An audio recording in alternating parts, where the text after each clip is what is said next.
पिलामाने तुमको एक educational channel को स्वागत। आज आमे नुआ कथा शिखिबा सेटा कौन ना एक त्रिभुजर समक्षेत्रफल विशिष्ट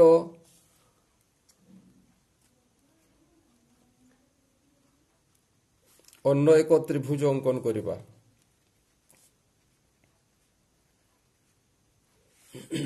आमे जानिछे जे जदि त्रिभुज दुईटा एका भूमि उपरे रहिबे, दुईटी त्रिभुज ए बी सी आउ डी बी सी दुहे जदि एका भूमि बी सी उपरे अवस्थान करती एवं तांकर क्षेत्रफल समान हुए ताहले सेमाने कौन हेबे ना समान उच्चता विशिष्ट हेबे। सेमाने समान उच्चता विशिष्ट हेबे। जदि एई उच्चता दुईटा समान हुए एवं एडी को आमे जोग करी गुटे सरेखा अंकन करू ताहले ताहा बीसी सहित कौन हेबो ना समांतर हेबो।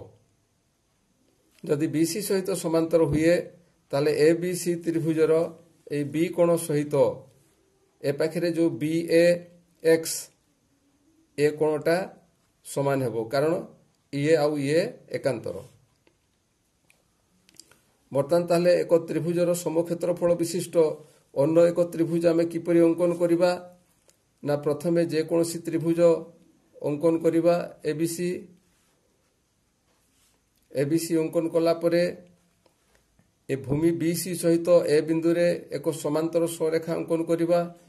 तेणु कोण बी सहित बी ए बिंदुर बी एर एक पार्श्व रे आमे बी कोण जेतकी ए पाखरे मध्य सेतकी अंकन करिबा, जहा फरे ये आउ ये समांतर होबो।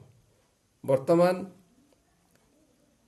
सही सरेखा उपरे आमे जे कोनसी स्थान रे एक बिंदु नेबा एवं सही बिंदु को बी ओ सी संगे जोग करिबा। वर्तमान आमे चाहुथिबा आवश्यक त्रिभुज होउछि डी बी सी त्रिभुज, जहार क्षेत्रफल ए बी सी त्रिभुजर क्षेत्रफल सहित समान।